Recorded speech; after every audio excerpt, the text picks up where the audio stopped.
The giant eel birds of Regulus 5 must return to the caverns where they hatched once every 11 years. Nurse Chapel makes Vulcan plomeek soup, and Spock is as tight-lipped as an Aldebaran shell mouth. Hello, everybody, and welcome to The Seventh Rule with Cirroc, Lofton, and Walter Koenig. Hello. Hi. Is that you, Walter? My name is Ryan T. Husk, and today we're doing a review of Star Trek, the original series, finally, Season 2, Episode 1, Amok Time, written by Theodore Sturgeon. More on that in a moment. Directed by Joseph Pevney. This was September 15th, 1967, if you can believe that. How you guys doing today? Wow. September 15th was the day after my birthday. Oh, yeah. Okay. Is that right? Yeah. All right. Also, everybody, we'd like to point out very quickly that this episode is sponsored by our friends at Creation Entertainment and Star Trek San Francisco, STSF. It's a cool convention, lots of Star Trek and sci-fi actors, including Cirroc Lofton. I'll be there as well. Melissa Longo, tons of cool people. Don Lewis, Connor Trenier, Brent Spiner, Gates McFadden, just to name a few. You need to go there. It's March 8th through 10th, just south of San Francisco in Burlingame, right next to the San Francisco airport. Go to creationentertainment.com. That's creationent.com to get yourself some tickets and a cool room to stay in. All right, let's get into this. Walter. Yes. What? Who? What? Oh, you got a different voice than the beginning. Yes. So, first things first. What did you think? First, it's always about what you think, Walter, because you were there, you were in the mix during this time. So, really, the first question I always have in the back of my head when I'm watching it is, what is Walter thinking? Mm-hmm. Well, it's very interesting because I didn't recall it in that much. I didn't recall it that specifically, and was delighted to watch it again and realize how well done it was. I was extremely pleased to see Theodore Sturgeon had written it. It was a very good episode. It really was structured in a way that made it riveting, a very compelling story to watch. And he did some interesting things with conflict, writing about conflict. The fact that Spock was reluctant to discuss why he had to go back to Vulcan. There's conflict there. The audience is watching the thing. What's this all about? What's happening? We did not understand, and it was a very sustaining moment as we riveted our attention on what was going on with Mr. Spock. Now, I had just seen The Cage, and I saw the enormous difference in terms of the profundity of his character. On The Cage, he was the guy with the funny eyebrows. By the time we got to Amok Time, he was a deeply distressed person with a great deal of conflict and played it very, very well. It was very internalized. We wanted desperately to know what was going on, why he had to go there. The character had evolved in the year between the Cage and the second season of Star Trek. So I was very impressed with Leonard. My sense was when I watched him, when I saw him walking through the halls and on the set, that this was an actor who was totally deeply immersed in this character, and I was very, very impressed with his work. Yeah, he definitely carried this episode along with William Shatner. I thought that was One of the things that jumped out to me, Walter, was the pace. And I feel like this pace is what I feel is the essence of Star Trek when I think of Star Trek. I think of this eeriness, this drama, this heightened sense of um, you know, tension that you can kind of cut in the air. But also the pace, because there's so much in today's Star Trek is, I think, faster paced and more action based, as opposed to, storyline and really slow delivering performances. I felt like these performances were more drawn out and they took their time to um, work their way through these scenes. Did you get a sense of that as well? Absolutely. And I was also, I was conscious of the close-ups. Joe Pevney included a lot of close-ups, and that just gave you intensified the focus on what was happening and the stuff that Mr. Spock was going through. And Bill as well. Bill had some really delightful moments. So yeah, I was totally absorbed in the story, and I thought that this might be Leonard's best opportunity to play Spock, because there was so much internalized, so much going on, and from his difficulty in expressing why he needed to go back to Vulcan, to his anger. I mean, it was like Trump's mugshot. His head was down and his eyes were looking forward, and very threatening and very convincing. So I was applauding both guys. I thought they did a very good job, and I loved the moment that Theodore Sturgeon had. Totally surprised moment when T'Pring, Arlene Martell, nay Arlene Sachs. See how much I know? Good knowledge. Yeah. Good knowledge. Yeah. And I got a story about her. So anyway, when she steps forward and says him, and she's talking about Kirk, that was a big surprise. And for sure, we thought it was the other guy, the other Vulcan. Yeah. And I was thinking, how are they going to justify this? How are they going to explain this? And the explanation was very reasonable. She got the hots for the other guy. So who doesn't? Yes. Oh God! How did you know? Well, there are a couple things I wanted to jump on. First, Cirroc, when you were talking about, adding the tension, building that up, I got that same sense. The three of us are really kind of watching this with brand new or fresh eyes. Walter, you haven't seen these in many, many decades. Cirroc and I haven't seen these. I've seen a few episodes. I feel like this is one of the ones I had seen, actually, of the 4 or 5 that I've seen. Cirroc has only seen a handful as well. Yeah.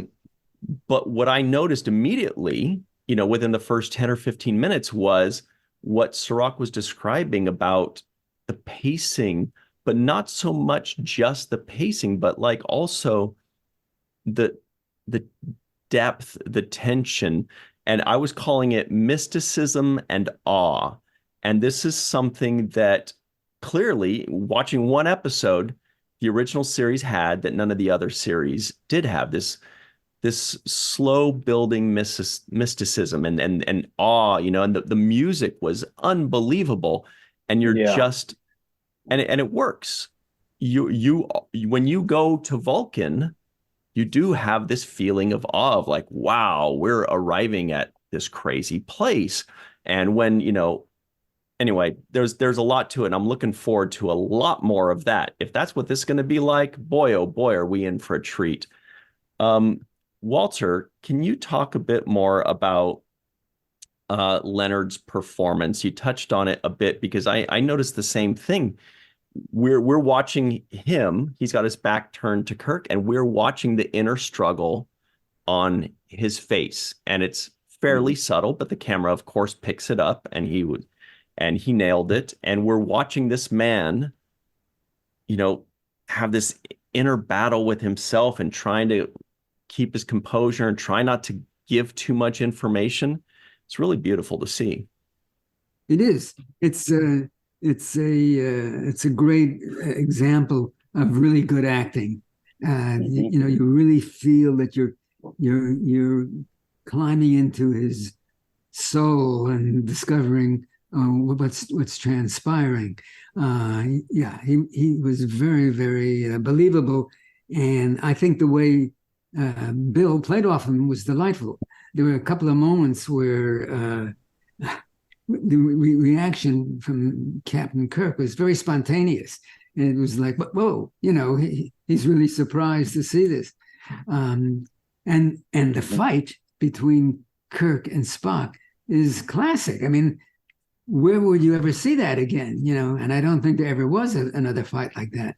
A lot of drop kicking and rolling and tumbling and all of that stuff. Yeah. So, but I thought Leonard's body language during the fight scene really conveyed that he was not in the right state of mind. There was a slumping of the shoulders. There was a way that his posture was changed. And it felt like he was really conveying that he was, going through this emotional battle and that he wasn't himself able to make kind of rational, logical decisions. I felt like it was expressed in his being more, just all throughout this episode. He conveyed the emotions right on cue for me. I was along for the ride. Yeah. Well, I think, absolutely, I agree with you. And I give a round of applause to Ted Sturgeon, because I think it was a very well designed story that keep you captivated by what was happening, that you didn't know what was going to happen next. I think the moment when Arlene points to Kirk and says him, or whatever it is that she says, was a big surprise. I'd forgotten that. So that was a big surprise. And so I thought he executed this story very well, keeping in mind the attention that he demanded from the audience. And the audience was there with him the whole time. So, incredible fight between Kirk and Spock. Spock's enigmatic behavior. What's going on? Why is he feeling this way? Never felt it was laughable or humorous that he's got the hots. He's in heat, and I thought it was executed extremely well, and that I believed it. I believe that this is another society and a different culture, and they function differently from the way we do. So it was a great journey. I thoroughly enjoyed being a part of it. A couple things to add to that is the fight scene you mentioned. I was watching. I did not see a stunt double, Leonard. Leonard is jumping backwards and landing on his back next to some rocky steps. And I played it a few times. I'm like, that is not a stunt double. That is Leonard. And if you play it slowly, you can see he also does a backflip. He sips some lemonade. He's very talented, very skillful. But anyway, kudos to him for achieving that. Yeah. But also, I did see a long shot of Kirk and Spock fighting. It was a long shot, and it wasn't Bill. I could tell by the physical action that it wasn't Bill. Come on, Bill. But also, like you mentioned, I hadn't even considered that about it. It's a fine line to execute this script without making it comedic, because you could definitely see it as, oh, yeah, well, it's kind of personal. Cue the laugh track. You mean you're in heat, Spock? But the fact that he played it with such intensity and shame, and we understand this, it's not funny, it's not exciting, it's not necessarily enjoyable, it's something that's difficult that they are embarrassed about because they want to be, and he even made a line about like, they try to stay civilized, or they lose their civilization about it. But that's a really good point about that. Yeah, I also thought that the director did a great job. Joseph Pevney. There were some shots that I really enjoyed. One of them was the shot of Kirk and Spock when Spock's holding that knife behind his hand, and they show you the reverse angle, so you can see like he's so out of character. He's ready to stab this guy or something. It looked like he was ready to do something, and Kirk comes forward to make a call on the intercom or what it was. And as he comes forward, he kind of leans, he looks over, and he can see that his hands are clenched behind his back, that he's holding some kind of, I don't know what that thing was. It looked like a letter opener or something. We both said letter opener. That's what I was like. That's what I thought. It looked like a letter opener, but it still looked like he was holding back a rage or a violence, like he was willing to attack him, and that gave me added to the tension, added to the feeling of what is going to happen. And did you notice, Cirroc, that I don't know if it was an actor's choice on Bill's part or if it was a directorial direction, but I was happy that Kirk did not overplay that when he noticed it, because some people might think, oh, you see this, oh dear, I have to show it on my face, I'm so concerned. But he didn't. It was just a very subtle noticing, like, okay, I'm aware of this, but I'm not too concerned. I'm just going to be aware of it. So I thought that was really good. Maybe a director's, direction to tell him, you're just noticing it. Trust the audience here. Yeah, I thought the same thing. I thought it was well played throughout the episode, but those subtle beats there, I think an actor's instinct is to naturally overplay seeing the weapon or whatnot, so you would exaggerate the threat. I thought he was cool and calm about it. I wanted to ask you, Walter, Dr. McCoy and his performance. I wanted you to kind of give me some thoughts about that before I weigh in on what I felt. I mean, I don't exactly know. I don't know how to respond to that. I thought DeForest was fine. I thought it was always good. He was, the middleman, the guy in between.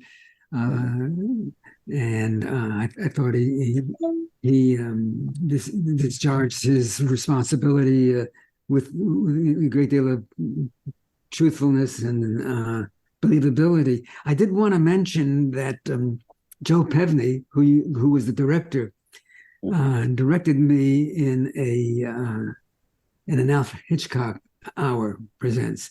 Really? Oh yeah. I played opposite James Caan. He was the good guy. I was the bad guy, and we went to school together. Jimmy and I, and I had a scene where I supposed to strike him across the face with the back of my hand, and I was wearing this ring. I don't know if you can see it. Oh yeah. And I swung at him and I hit him. Oh. And he started to bleed. His lips started to bleed, and I looked down in horror. My God, what have I done? And he was taking his don't stop. He loved it. He loved the blood coming down his face. But anyway, Joe Pevney was a great guy. Now, I got to tell you. Well, that was before this, the Alfred Hitchcock? Yes. And Joe was in the room when I auditioned for Star Trek. Really? Yeah, and he was kept, when we were doing the Hitchcock, he kept saying, "You're going to be a star. You're going to be a star," which I thought was really nice, but I didn't have any great belief in that. Yeah, how did he know you were going to be on the Seventh Rule later? That's right. That's the whole thing. What happens? So he was there during the audition when you were auditioning for Chekov. That's everybody that was in the room, with the exception of Gene Kuhn, was there. Everybody I'd worked for, Gene Roddenberry, I'd worked for on The Lieutenant, and Joe Pevney. There was somebody else involved. It was pretty much a done deal as long as I didn't screw it up. Yeah. But what I wanted to say was about directing for television is the directors who come in to direct an episode, they know that it isn't really cool to direct the running cast. They've been doing these roles. They are familiar with what they want. So the directors generally don't comment to the regulars. If they comment at all, geez, I got such a humming in my ear. If they comment at all, it's to the guest actors, and they'll say something to them. So whatever you saw that you thought was commendable, and that from the regular actors, from Bill and Leonard and so on, they invented. I can tell you without qualification that they invented that. Yeah. And the directors just respected what they brought to it. And so, a round of applause for Bill and Leonard for having this instinctive feelings about what their characters would be doing. Mm-hmm. That's great to know. So when we see a great actor's choice like that, we know that unless we hear otherwise, we'll presume that it was the actor's choice more so than a direction. Absolutely. Great. Yeah. There were moments there because, we were talking about DeForest Kelley, about his performance. I thought that he showed some really good transitional, subtle moments to me that I felt were resonated. One of them in particular was when Spock walks into the medical room and he says, "I'm here to report for the medical, and now that I've reported, I'm going to leave." And you see how angry he gets. He's like, "Well, I have a job too. I've got to answer to the same person you got to answer to." And then he changes. I thought McCoy did a nice little change where he's like, "Hey man, you okay?" Like, there was, you know what I mean? There was that change where he's like, hey, whoa, you're not playing this game with me. And then he realizes this guy's going through something. Let me take off my Starfleet hat and put on my friend guy hat and switch the tone. And I thought that tone was switched very well on his part during that exchange. Another person that did that was Shatner. The same kind of tone switch when he's like, "Hey, I'm coming to you as a friend, like as a friend. You okay? Like, what's going on, buddy?" And I thought he did the same switch. And I just those kinds of moments for me show, a level of compassion. It shows the actor is making those transitions in his performance. Taking off the Starfleet hat, putting on the just "I'm your buddy" hat. And I like those moments, that those well written and also well performed. It's you're absolutely right. It's a great point to make, because what happens when you go from the anger and you contrast it to a transitional behavior, and you see the difference between the angry guy, and that at the same time there's this other layer and this other dimension to his character. It sticks with you. It's stamped on the series. So although Dr. McCoy and Mr. Spock are always bickering, you had to almost laugh because you knew deep down that they really liked each other. Mm-hmm. And you got that from almost like you're describing, and it stayed with you. So you could do all this friction and still believe that they were very good friends and very loyal to each other. Right. And then when Spock says, you bring our closest friends or something like that to the planet, and he says, "I would like you to come, Kirk," but then he also said Bones. And if you'll notice, Bones didn't go like, "What? Me, you green-blooded hobgoblin? We're not friends." He just, it's almost like they have that understanding. He knows that they're secretly friends. And that's why there wasn't an exclamation of, why me? You said friends. No, you're absolutely right. It's a very good point. It's a very good point, because it's an enduring experience. We see it week to week, and you just have to make the impression once, and the audience embraces it and knows that there is a relationship here that goes beyond, yeah, you too, yeah, me too. It's that they really care for each other, and it's charming. It's just charming. Well, let's jump to our break very quickly here. Cirroc, were you going to say something? Sorry. No, but on the other side, I'm going to go a little bit more into that. Theodore Sturgeon, just really has a good feel for this episode, because I can say, having not seen it, I didn't know what was going to happen. Yeah. Same. That's sometimes you watch an episode, you're like, all right, this is gonna, I know what's going to happen. And I'm watching this. I'm like, well, what's going to happen? Even when Kirk gets killed at the end, I'm like, did they really what's going on here? Like, who kills the star of the show, in the first episode of the second season? So I was thinking, this is really good stuff, because you don't see this kind of stuff.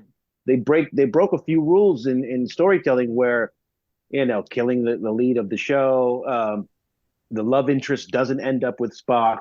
Instead, they go the opposite ways. I mean, there's so many things that I thought were going to happen that did not happen.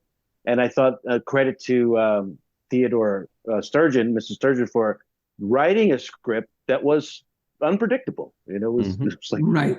I knew what was going to happen, and then I was wrong.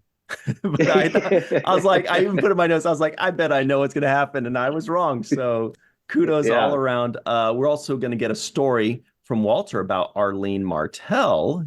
He promised us a story about her.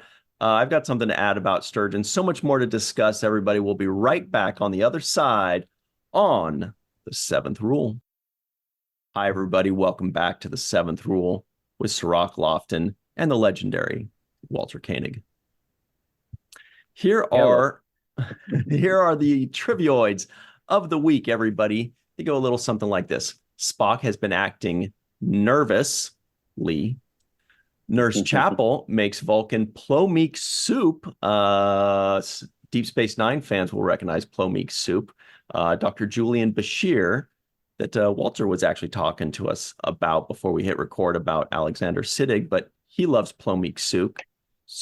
Also, even Vulcans aren't indestructible. Spock hides a knife behind his back.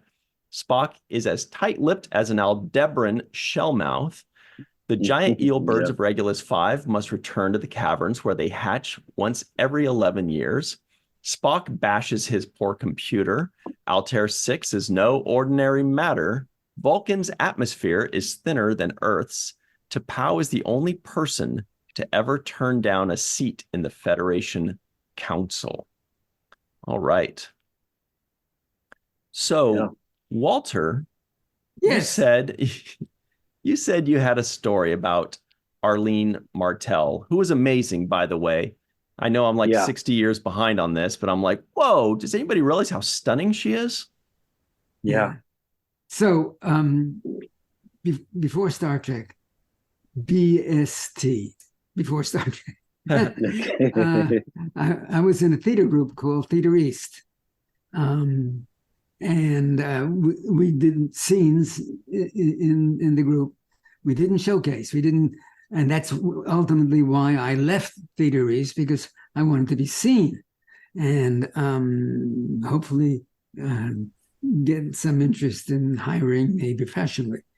And I did a scene with Arlene, whose real name was Arlene Sachs, a nice Jewish girl who became Arlene Martell. So we did the same. She was really exotic looking, in a very pleasing way. And I don't remember what the scene was. I do remember that at the end of the scene, we kiss. And I was kind of on the shy side. I was one of those guys, and she gave me a little tongue. Did that get you out of your shyness, or did you recoil? I was very surprised at that. So, you're like, are we still acting? Yeah. The director yelled cut 15 seconds ago. Yeah, that was amazing. I did not expect that.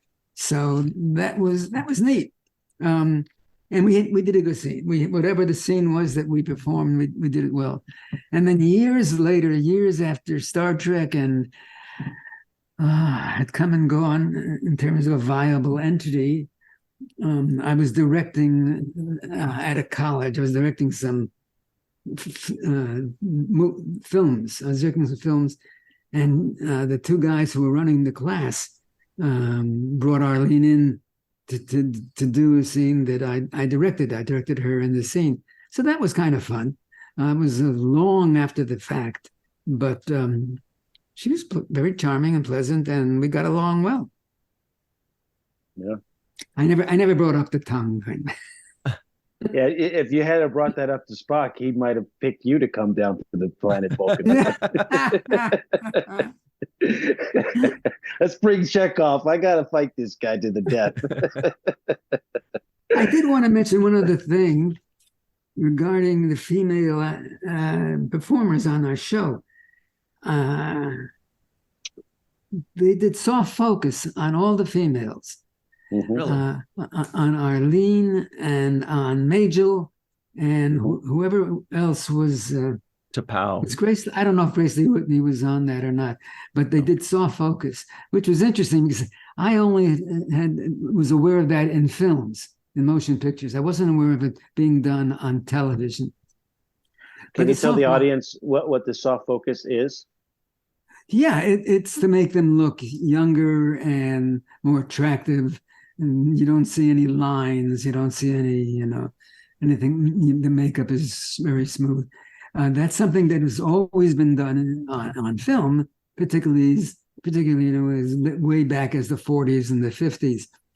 So it was curious to me to see that happen on our television series. The other thing that I was not aware of, and it probably was done on other episodes, but I was not familiar with it, was when they were in the lift, they were not going vertically. They were going horizontally because the luminous bulbs they had were flashing horizontally. So we weren't going up and down. We were going to the side. Sounds fun. Wow. Yeah.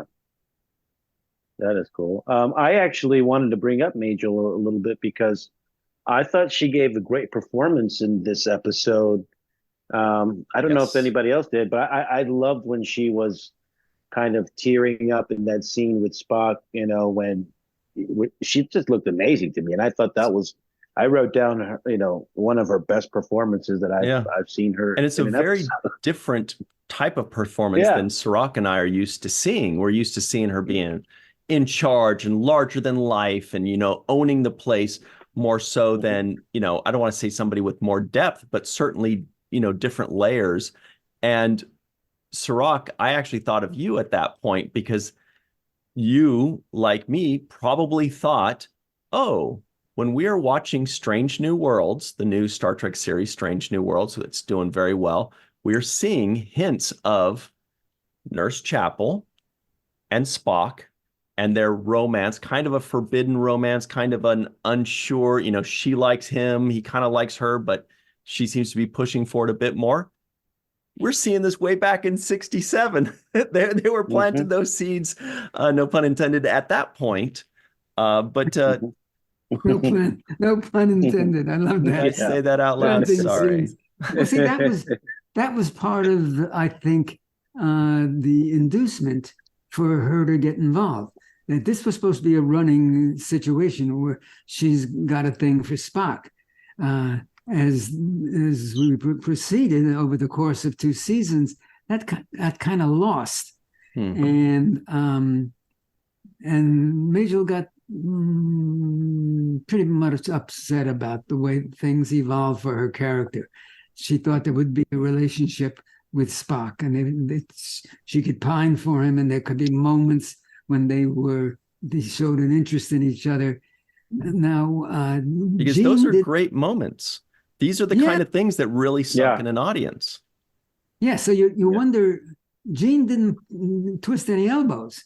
He didn't say, guys, let's, as far as I know, he didn't say the guys, let's involve Spock and Nurse Chapel more, which would have been, I think, very interesting. If, you could have some very comedic moments where Nurse Chapel is really feeling very tender and very attracted to Spock, and he doesn't know how to deal with it. It's not his purview, what's happening. And that would have been really fun. It would have been really kind of fun to see. Yeah. But anyway, so by the end of our show, she was upset with us. Now, you guys brought me on the show to reveal stuff that nobody knew about. So, this is great. So I'm doing that. So she was, when she started working on Next Generation, she felt much more comfortable. She felt much more involved, much more a part of the show.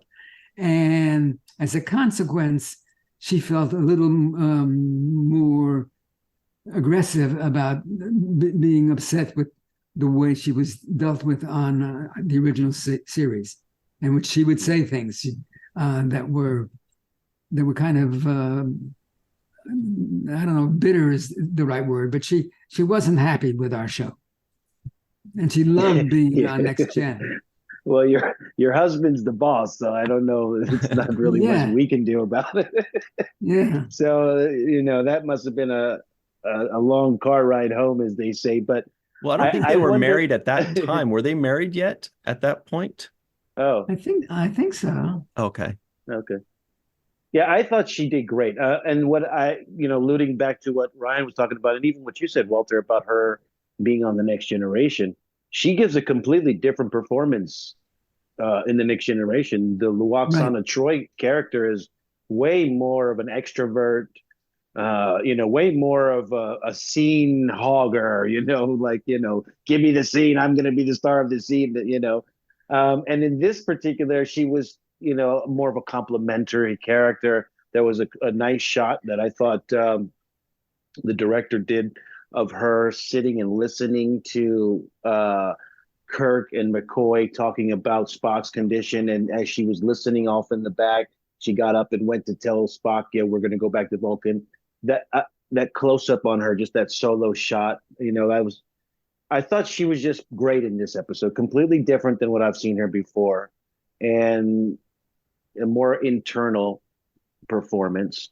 And I preferred it. I thought, to me, this was one of the best performances she gave.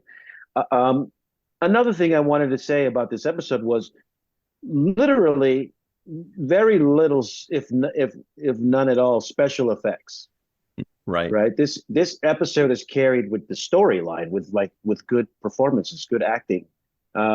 You have that set on Vulcan and stuff, but there's no real special effects involved with that. That's just the set.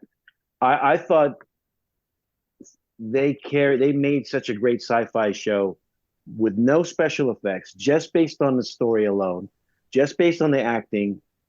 And, I felt a closeness, a kinship to the Twilight Zone.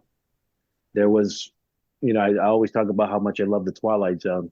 This episode felt the same kind of pace and the great performances that I would get in the Twilight Zone.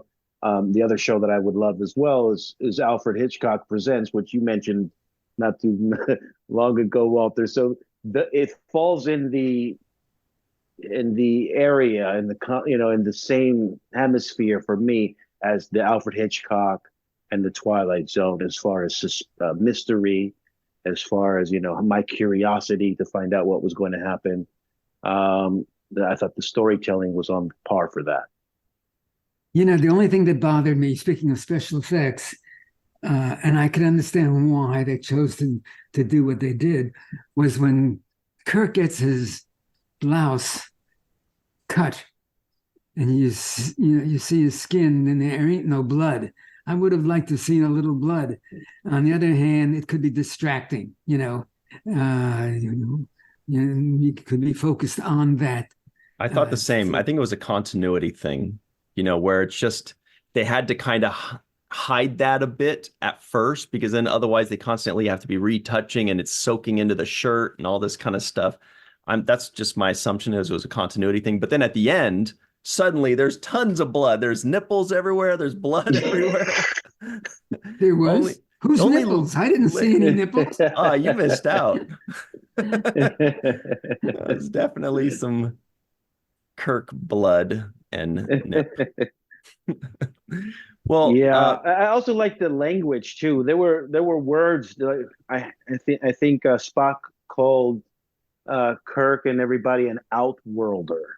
Yeah, this is a thing no outworlder may know. Like, there were certain things that makes it sound authentic. And another thing I liked about this is why we watch Star Trek. We want to learn about other cultures, right? Other alien cultures, what their traditions are. And this gave us a lot of that too. We're in a Vulcan wedding ceremony, which I thought the set to me looked a lot like Stonehenge, the way the pillars were set up. Did anybody else get that feeling? Yeah, I could see that. Definitely. Yeah, I thought the set was quite interesting. It was different enough, to feel like we were in foreign territory. It was alien territory.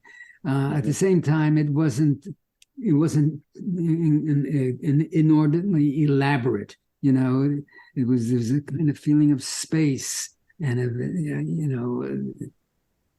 it just added to, I don't know, it just added to the sense of a different place and a religious place as well. You had that feeling. And the lady, what was her name? T'Pau. What's her name? The mom or the wife? The mom. That's T'Pau. And what's her name? Celia Lovsky. Right. Yeah, she had a long career. She was working back, I think, in the 30s and the 40s. Yeah, and I'm sure Leonard knew her personally. Was my sense. Maybe not. Anyway, I thought she was quite good. I thought she did a very nice job. It's totally believable. Mm-hmm. I liked her accent. She had authority. I felt her, her power in that situation, her authority in that realm. Also, one thing that, going back to Mr. Theodore Sturgeon. Yes. I want to keep my foot on the gas when it comes to complimenting how well this script was, I think, because there were elements of the story that shows to me it puts Kirk on a high pedestal, in my opinion, when you make him make the statements that he did about willing to sacrifice his career to help his friend who had saved his life so many times. When he says that, he says, I owe the man he saved my life a dozen times. Isn't that worth a career? Right. Mm-hmm. He's my friend. He says, he follows that up with, he's my friend. That is a way to paint your captain as a great leader who is selfless, going to go above and beyond to save somebody that he loves, his best friend, even if it means facing court-martial or whatever those consequences would have been for him. So I just think it's from a storytelling perspective, we talked about how Picard in the beginning was against children. He hated children. Now, get the kid off my bridge. And the boy, what's the boy doing here? And it paints your captain in a certain light when you write it that way. Make him seem irritable, not loving or compassionate, or there's certain things that you take away from those characteristics. But when you talk about Kirk and you talk about him in this way, I thought it elevated him. It made him seem, in the beginning, he was a little hesitant to even listen to McCoy. McCoy stops him in the hallway, like, hey, I want to talk to you about Spock. He hasn't been eating. And he's like, yeah, whatever. I got to go. I got things to do, But then he starts to settle into the compassion, to the concern, and then even willing to sacrifice his life at some point, because it got to right. that level. So I just think it paints your captain in a beautiful brushstroke if you're going to be writing for a lead. I think you're right on the nose. And it's not something you saw a lot of in television, man and man expressing their love for each other, when it isn't a homosexual thing where it's just that feeling of great friendship. I think that was one of the most appealing things about Star Trek. We saw Absolutely. that vulnerability and the care that they had for each other. And as we talked about with Theodore Sturgeon, you have that feeling. At the same time, you have a fight to the death. Now, that's terrific. That's great writing. There's all that conflict there. They love each other. They're having a fight to the death, and that's inspirational writing. I think it was, and I think it's so much appeals to the television audience to see that. It's almost Shakespearean to have two great friends being forced to fight to the death. Feels like a Shakespeare thing. I do want to point out something by Mr. Sturgeon. I've got a fun personal story with him as well, a little indirectly. I played a role. Now, everybody might know our friend, Mr. Mark Zickrey, who has written certain episodes of Star Trek and a bunch of other sci-fi things. He's got a sci-fi series called Space Command. I acted in it. My role was Lieutenant Sturgeon, and he said the role was named after Theodore Sturgeon, one of his favorite sci-fi writers. Jeez, I thought it was named after a fish. That was the other part, but I was like, no, I want the sci-fi guy. I like that story better. He's like, are you sure we can make it? I kept looking for the fins. I didn't see any fins. I feel like sturgeon are pretty big. But anyway, that's what I thought at first until he told me that that's what it was. And this might be the first thing I've seen from Theodore Sturgeon, actually. Yeah. I met him. He was a friend of Harlan Ellison, and I met him. He was a charming guy. Some of the lines that he said in this episode, that he wrote in this episode, that stand out to me. One of them was the Vulcan line that T'Pring was saying back to Spock and vice versa about parted, never parted, never and always touching and touched. I thought it was well written. I like the way they played with the language there. It was a little bit of being parted, having parted, but never parting. There was a playfulness, kind of a poetry to the language that I enjoyed in this episode. And the other thing that I thought was one of my takeaway lines that I really thought was very well written, and that was, having is not as pleasing a thing as wanting. Yeah. And I was like, wow, that is such a great, because when you have something, you have it, and you don't cherish it with the same level of, vitriol as you would when you want something and you're willing to make sacrifices and go the extra mile. But once you've got it, there's a little bit of, okay, what else is there? What's onto the next thing to go and human nature. After? Yep, totally. Yes. One of the things that just occurred to me hearing you talk, Cirroc, one of the things that made Star Trek so successful is they hired science fiction writers. They didn't hire people who extrapolated from other stories and other plot lines. They hired people who thought in terms of science fiction. That was the motivating source of their stories, and so each time it was like a new adventure, because you had people who had that kind of mindset. They wanted to tell stories that had a frame of reference that was different than what you saw on TV, a lot on TV. That they had a novel way of looking at things. Sturgeon was terrific at that. He was the I don't know. I can't think of the word.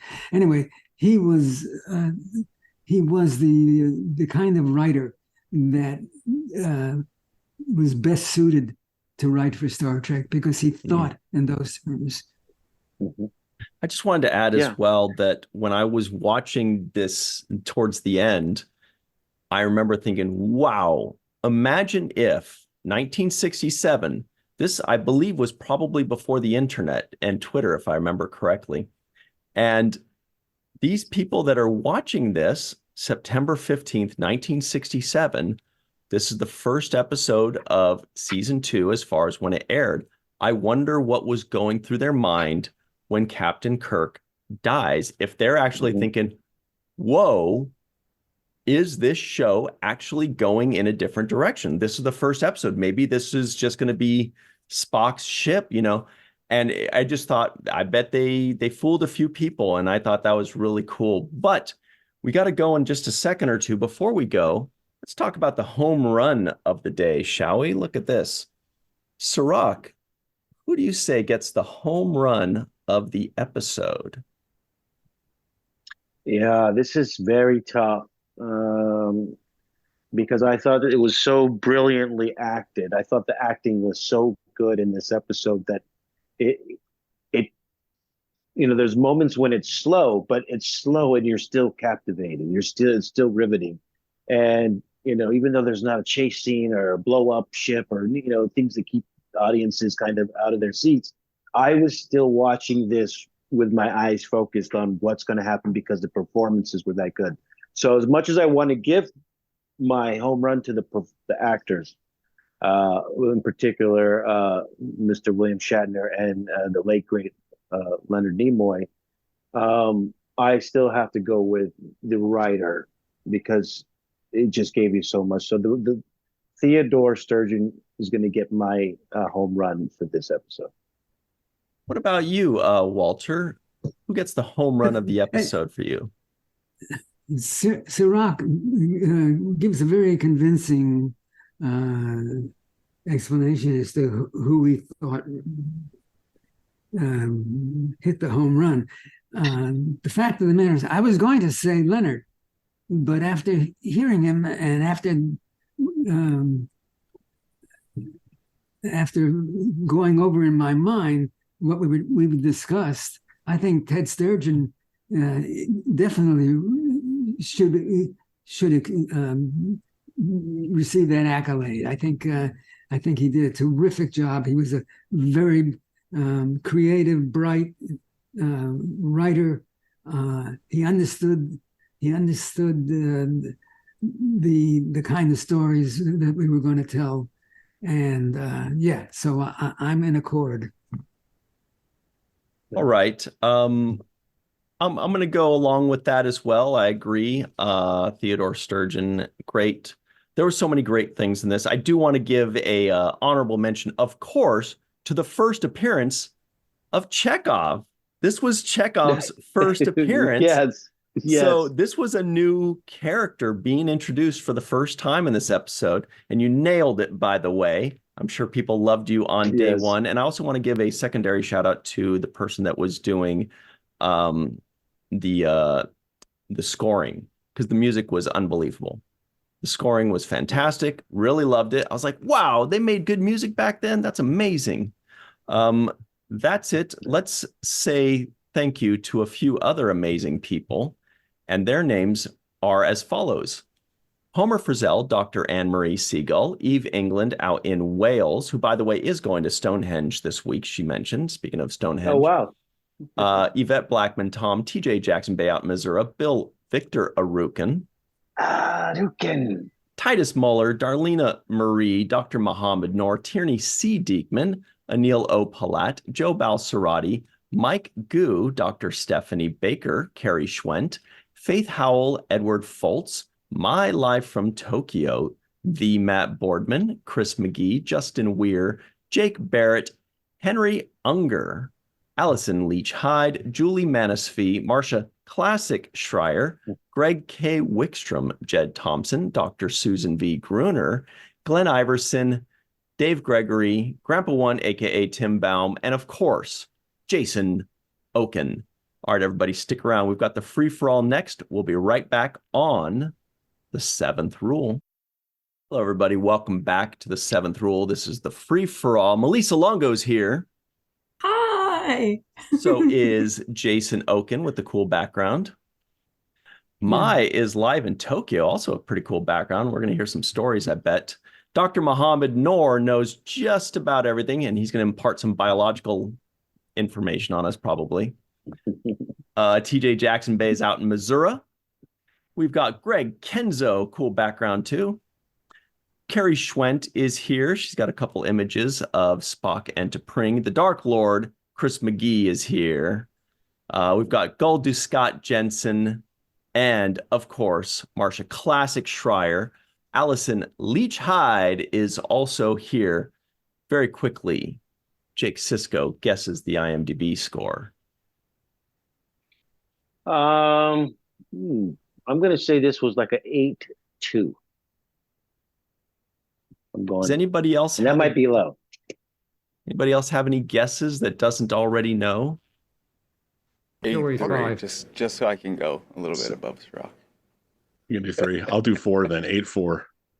See who's taking the boat home today. We're bidding up. I'll go for 8-5. Yeah. 8-7. Oh, 8-7. All right. Nobody got it right, but you were all tickling it. 8.6 is the answer. Ooh. Very good, everybody. Very close. Mm-hmm. Also, did anybody catch the NAM today? Walter, we do something called non-appearance mentions. When somebody's mentioned in the episode, but they probably didn't get a paycheck that day, or maybe if they're a series regular, because they didn't show, they weren't seen at all in the entire episode. Did anybody catch it? The NAM? T'Pau. And I could be wrong on this. Oh, is she? T'Pau. But did we see Scotty? No, we didn't. But Spock said Scotty will be in charge from here. So non-appearance mention for Scotty. Good catch. All right. Yeah. Melissa Longo, can you please get us started off on the right track? Can I just say how much I enjoyed this episode? I enjoyed it so much. The performances were nuanced and really well done. There was a sense of character and relationship that was great to watch. The stakes were high, and I don't know.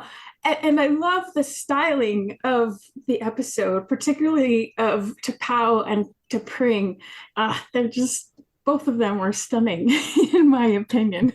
But I really enjoyed this episode. But it did raise a question in my head for Walter about the memories that you had with this episode, if you could share. If while you were watching it, did anything spring to mind from recording this episode? You guys didn't see what preceded this? No, we haven't. Oh, God! I went on forever. Cirroc fell asleep twice. I faked it once just to get you to stop. Well, I was brilliant. I sat at that console, and my God, I was so good. No, I wasn't. I was barely there. It was a one-day show for me. We talked about Leonard Nimoy and Bill Shatner in particular, how profound their performances were, and that as far as I was concerned, the last time I watched Star Trek was when I saw the Cage. And I had commented that at that juncture that I was looking at a guy with funny eyebrows, and he had, over the course of a year, or 2 years, he had developed such an in-depth, dimensional being that was totally relatable to. And you didn't think about eyebrows; you thought about what this alien presence was going through, and with such subtlety and the word you use, nuance, It was very, very impressive. So I didn't remember him.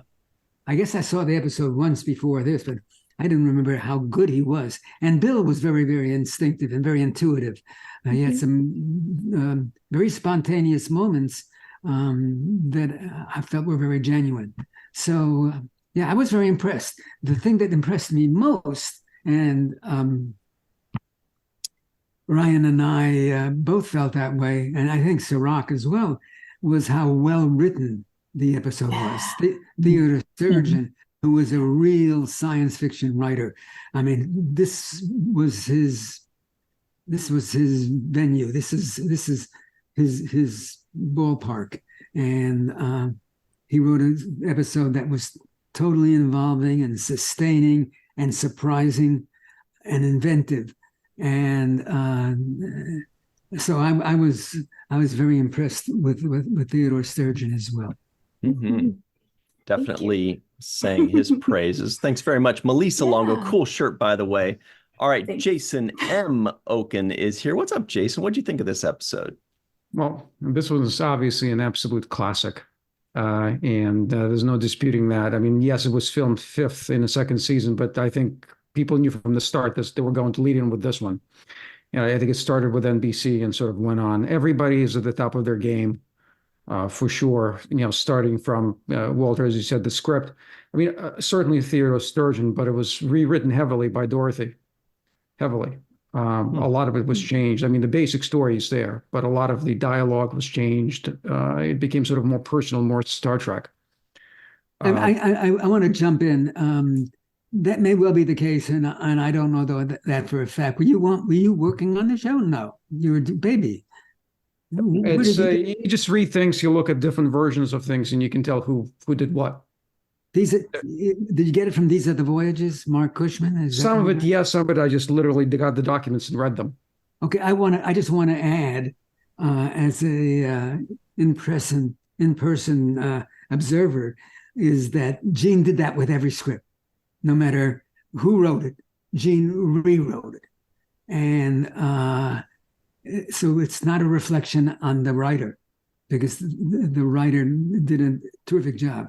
There were times when it was a little arbitrary what Gene did. He was compelled to contribute to each episode. So, but bear in mind that regardless of how heavily he rewrote it, the story was invented by Ted Sturgeon, and he was a very creative and adept professional screenwriter, and he should be commended for that. One thing, Walter, I wanted to ask you, and this kind of goes back to the script itself. There's quite a bit of direction in the script, both for the director and, talking about what the expressions even on the faces of the character should be. As an actor, do you find that helpful when you get a script like this with a lot of direction like that, or would you like to have more freedom to sort of interpret and do what you think is right for the character? It's an interesting question. It happens to be not appropriate because the regulars were never given directions by the directors who came on, did a show, and walked away. The sense was, we've been doing the roles for quite a while. They were not going to interfere with what we were doing. They focused on the guest actors whenever there was a guest actor who had not played the role before. But they almost never gave us directions. I remember that in the second season, we had two directors. We had Joe Pevney and Mark Daniels. I had worked for Joe Pevney on a Hitchcock, and he was very supportive. Mark Daniels never, for the first 5 or 6 episodes, never spoke to me. And my sense was, because I was new at all of this, my sense was that he just despaired of giving me any direction, because he never said anything to me. And I felt that he just didn't like what I had done. That's the way I interpreted it, because I had not been a regular on a show before. When we did I'm Mud, I actually saw him laugh. And I said, okay, I'm a part of this cast. I'm a part of this company. I have been accepted by Mark Daniels. So that's the way things were. Please bear that in mind. Television directors did not direct the regulars. Mm-hmm. They directed the guest actors. Great stuff. Thank you very much. Jason M. Okun. Mai is live in Tokyo. What's up, Mai? What do you think of this episode? It's a great episode. I love it a lot. But I think everybody's offering a lot of great comments. I have a question for Walter, actually, about something that I've always been curious about working on the set of Star Trek. For so many of us, it's a bit of a compass for what's right, particularly when it comes to inclusion and acceptance. From the outset, even in the late 60s, the concept of IDIC was applied to treating people with respect, and in so doing, making the world a better place. At that time, the concept was applied to racial issues, maybe, later applied to issues of sexuality, most recently gender identity. Star Trek's been sort of a moral barometer that keeps up with the times, I think. Many, perhaps most fans, feel that this is one of the things about Star which differentiates it from every other media offering. And we as fans are proud to be supporters of this ideal, very proud indeed, I think. My question is, on the other staff that were there in the late 60s, as Star Trek was really ramping up, was there a feeling of pride or mission in ensuring that this ideal of inclusion and acceptance lived and was taken to heart by the public at large, or job for the actors, and it was only later that the concept of IDIC became to really mean something as an association with the Star Trek brand? Just curious about this, if you have any thoughts. Yeah, I have some thoughts. We were all much younger. We were struggling. We were very pleased that we were being called back each week. We were, became regulars. My initial response to this, as a 31-year-old, I was 31. I wasn't younger than that. Was I'm getting a paycheck every week. I'm being seen on television. I'm getting mail. None of that is very profound. None of that is very philosophical. None of that should provoke enormous pride in what I'm doing. And it didn't. I was thinking in terms of it as an actor. This was an opportunity. And with time, more and more people got in touch with me, reinforced my sense of doing something worthwhile. So it came from the fans initially, the embrace that we received.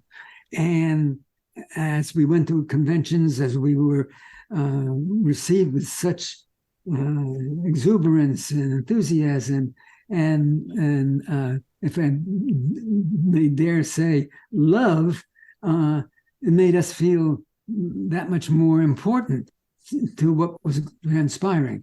We felt we were contributing, and particularly if we were of that bent, if we were, and I think with the exception of maybe one or two actors on the show, I think we were all very progressive. We were all very liberal. And when it came to, discussing civil rights and humanity and race relations and all of those things, we were very supportive. It was nice to be part of something that you could believe in, that, even when it was going to be all over, we might be remembered for having contributed to something that is, very human and very much a part of a very proud message that we were putting forth. Anyway, so yeah, that was there initially, and I say this because I ain't no deity, I'm not. I know that I'm just another actor who was grateful for the opportunity to work. It was with time that I came to feel much more emotional about the show and much more pride and had much more pride in what we were doing. Thank you. Awesome. Great. Thanks very much. My live in Tokyo, Dr. Mohamed Noor, way out at Duke University. What's up, Mohamed? What'd you think of this one?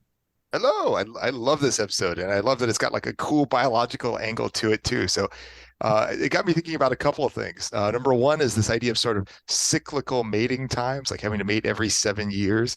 And obviously, like there's a lot of species out there that do that right now, and even over across multiple years too. So one you guys probably are familiar with is cicadas. Right, these cicadas like emerge every like 13 years or 17 years, and that's when they mate. They're not mating up until that point in time. So that's kind of interesting. I thought it was amusing that he doesn't exactly need to mate just to go. He just needs to go through some sort of motions, and because I mean, Spock didn't mate in this episode, and then he was okay at the end. So that was kind of interesting. But I looked up and I was curious about this, and this is my last comment I was going to say is that I was wondering if there was any animal out there that actually dies if it's unable to mate. And I looked this up, and apparently female ferrets, fairly commonly, if they go into heat and they don't mate, will actually die. Which kind of animal? Ferrets, like the pet ferrets, the kind of like weasels. Oh, really? Yeah. I mean, at least that's what I found on the web. I didn't know that ahead of time, but I Googled that. Wow. Like, oh, fascinating. So to quote Spock. Good stuff. Dr. Mohamed Noor is an evolutionary biologist, by the way, everybody. So he knows of what he speaks. Spock the ferret. I think that makes sense. Not furry enough. TJ Jackson-Bey is out in Missouri. What do you think of this episode, TJ? Oh, this is one of my favorites. Brings back a lot of memories. Especially the music. I love all the music from the original classic episodes. And this one has one of my favorite musical sequences in it. So much so that when it came back a couple of years ago on Strange New Worlds, I literally yelled as soon as I heard it. And so, I was grateful to be able to revisit this episode. One of my favorite lines was uttered by T'Pau. She said, "The air is the air." What can be done? When Doc McCoy say the atmosphere is too thin, she's like, "Hey, it's the air. What are you gonna do? What are you gonna do about it?" So fun episode, great episode, classic episode. I also appreciated the sense of camaraderie between the members of the crew, especially Walter in the scene between you and George. Where you're saying, "Hey, should I turn the ship around now?" Or, I know he's going to tell me to turn the ship around. You just go ahead and do the deal. Okay. Like, I really appreciated that because that gave me a sense of, people that are, working together every day. They're not going to just sit there like robots. So great episode, great banter, wonderful to revisit. And I'll have more later. All right. Great stuff. Looking forward to that more later as well. Greg Kenzo is out in Hawaii. What's up, Greg? What'd you think of this one? I really like this episode. And that's kind of saying something because I did start the original series from beginning a while back.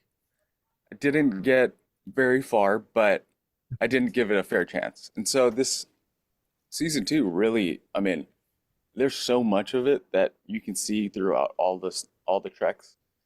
Walter, one of your scenes that I really liked was the kind of just the slice of life with Sulu or George Takei.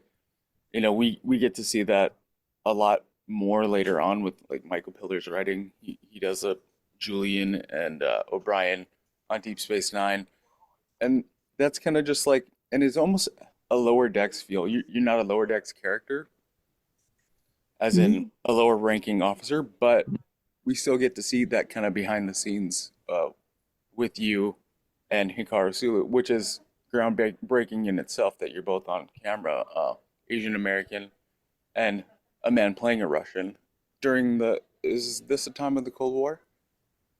Maybe. What's that? Was this the time of the Cold War? I'm not super good on history. Yeah. But yeah. So that being on TV, national TV, is groundbreaking, and so thank you for that. Totally. And thank you, George Takei, too. But yeah, anyway, it was a great episode. It was, well done through and through. Thanks. Well done through and through. Greg Kenzo, thank you very much for that.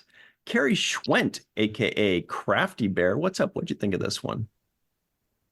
I really, really liked it. I think prior to this week, I think I may have only seen it once on my first watching ever of it a few years ago when my husband and I started working our way through. I think after our first cruise, and so I hadn't seen it in years. And having seen Strange New Worlds in the meantime, I think I liked it even more because of Spock and T'Pau on Strange New Worlds. So I decided to put both of them behind me.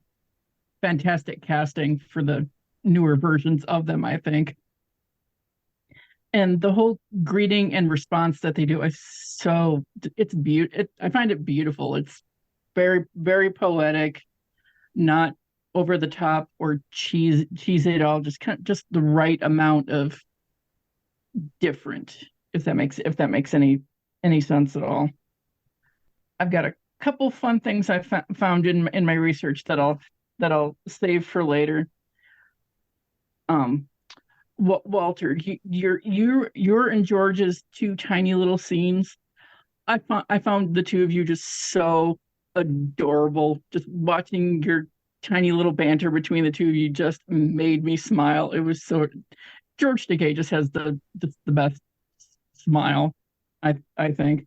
But both of you together were just adorable, and I love what's his name from the Monkees, that sort of hairdo. Oh, Like it very, very, very, very much. it's Max Factor. We went up there and we bought it from Max Factor. Excellent. And in McCoy's office, I noticed on the wall behind him all of those different skulls from, I'm guessing, different races from different planets. I've got a thing for skulls. I paused it and I'm checking out all the different skulls, thinking they were just way too cool. And I will finish with a short little haiku that I created. So hope you like it. Spock is in a mood. Must honor the tradition. Course plotting whiplash.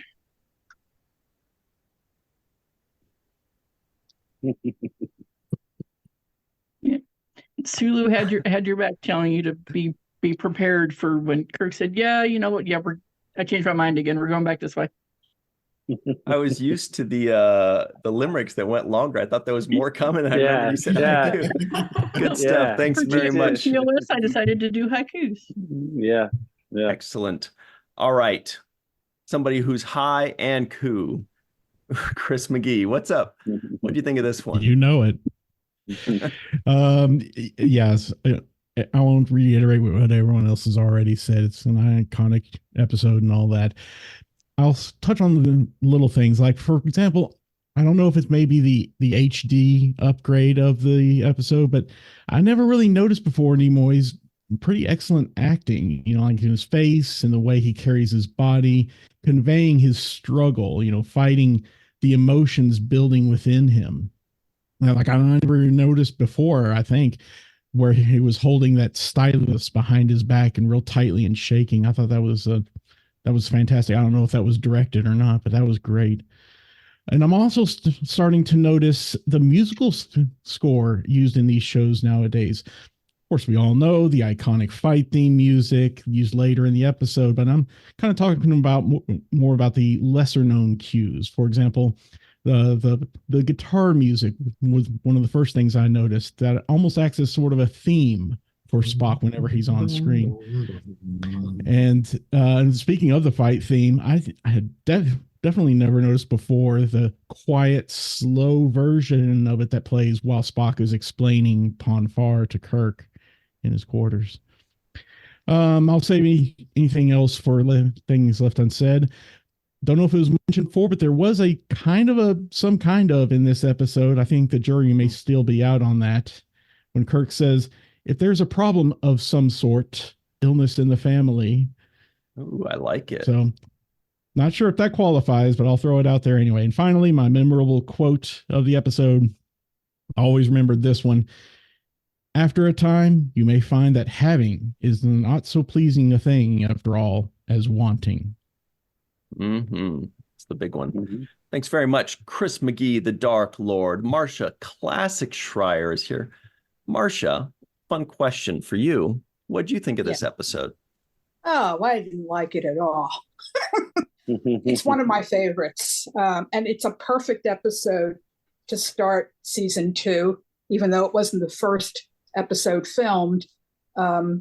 They picked the right episode to start season 2 because we see the development, the real development of the friendship between Kirk and Spock. Friendship and loyalty. I mean, he didn't care. Kirk didn't care if he was giving up his career to get Spock to Vulcan. So really appreciated that. And the scenes, as people have said, the scenes between Kirk and Spock in Spock's quarters, and the final scene with McCoy almost getting the last word. But of course, Kirk had to follow it up with a line. But in a pig's eye would have been a great line to end the episode with. So I really like it. One thing I didn't like was the whole discussion about T'Pring willing to being prepared to become the property of the victor. Here, here. I agree with you. For a forward-thinking or supposedly forward-thinking society that the Vulcans had, and with all their female, leaders. I mean, T'Pau is a big deal on Vulcan, and she's a woman. The last I looked, how could they have? I know it was the '60s, but how they could have a line like that bothered me. Yeah, me too. And I don't know if people know, but Celia Lovsky could not do the Vulcan salute. So they had her hand below camera, and she used her other hand to form the salute, and then she brought her hand up. And I'll save the rest for later. Good stuff. Thanks very much, Marcia. Classic Schreier. Allyson Leach-Heid is here. We got to watch her commute, you guys. It was great. What'd you think of this episode? I enjoy this episode. This rewatch really struck me how funny it is. There's some great one-liners, and I love one-liners. It makes everything more fun to watch. And one of my favorite one-liners that made me laugh out loud was actually Walter's. And that was, I think I'm going to be space sick. Because that's great. I love that line. Yeah. I like that one too. Like Melissa, I loved all of the Vulcan costumes. I thought they were amazing. And I liked the little nod that all the helmets that all the guard type Vulcans were wearing were actually Romulan from the Romulan episode last season. And I like that they did that tie-in because it was revealed in the first season they're cousins. And so I like that they did that little tie-in. So like the episode, always well worth a watch. So fabulous. Hell yeah. Thanks very much, Allyson Leach-Heid. Gull do Scott Jensen. What is up, Scott? What did you think of this one? That was once again, I could probably just echo a lot of things that everybody else is saying, but what struck me the hardest in this rewatch was definitely the feeling of camaraderie between everyone. And I wanted to also, bring up the great banter between everybody else. But my favorite part, once again, is going to go back to good old Dr. McCoy, because that tricky sleight of hand, just smart move that he plays at the end to trick an probably the most brilliant race in the Federation, just with an old classic switcheroo. It's like a good Georgia man would, and just sneaks right out and saves the day, and then doesn't, pride himself on it in the end or anything like that. So he was very polite as well. So, absolutely loved it. I was also incredibly floored by Majel's reactions. What we have now with the retroactive storytelling of Strange New Worlds. It's giving us the stuff, but she, in her eyes and her facial movements when Spock is saying this stuff to her, well, I didn't need that backstory. I could just see in her entire countenance just this crushing feel of being that hard rejected by him, and what that must have felt like to her, and how much she must have felt for him. And it was absolutely moving, and she was incredibly brilliant. So I definitely would like to point that out. But yeah, I would say that an 8 whatever was too low. Let's give it a 10 for Sue. Yep. Yeah. Great stuff. Thanks very much, Scott. Jake's final take. Any final thoughts, Cirroc or Walter? Go ahead. Yeah, I liked when McCoy and Kirk were talking to the Admiral, and Admiral says, "Hey, you got to come to Altair. I don't care. You can't stop a Vulcan." And McCoy says, "Well, that's that." And I love Kirk saying, "No, it's not." Like, no, I'm going to make up the rules here. We do it. We play it how I want to play it. And I like that. And he was willing to risk, his whole career essentially to save his buddy. I thought that shows a good level of loyalty. Another thing I liked was the integrity that Spock had after having killed Kirk, saying, "Take me over to the base. I'm going to turn myself in." It was kind of matter of fact. And I also like the way McCoy gave that line when he says, "Well, you're in command." Well, irony is you're in command now. You just killed the captain. So, what do you want us to do? And he's like, "I want you to turn me in." I thought that was kind of a stand-up thing to do as well. I like the way Spock smiled at the very end when he found out that Kirk was still alive, and he broke his Vulcan character and kind of showed a lot of emotion, and then caught himself and kind of pulled it back. It was a moment that I enjoyed as well. And then also I would say, Walter, I felt like your hair was really big, and I thought that you need to bring a better comb. And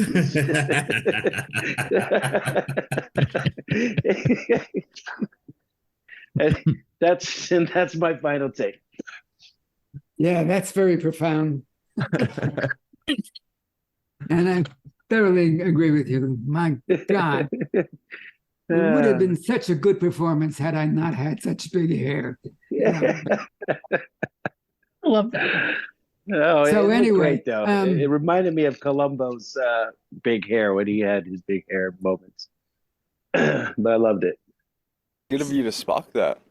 Okay. So all I was going to say was what I said earlier before you folks came on, is that I thought it was, watching it again, I was very impressed. I was very impressed with the performances, particularly Leonard. Leonard was he so internalized that character. It wasn't a pretend kind of thing. I never felt. The one thing about Spock and the iterations of Spock over the consequence of over the time period that we have seen Star Trek, is that everybody else did an imitation. Leonard was Spock. That was always my sense, and particularly in this episode, when I watched Cage, I was more involved with his eyebrows than anything else. When I watched him on this episode, I felt like I was allowed into the inner machinations, the internalization of this character.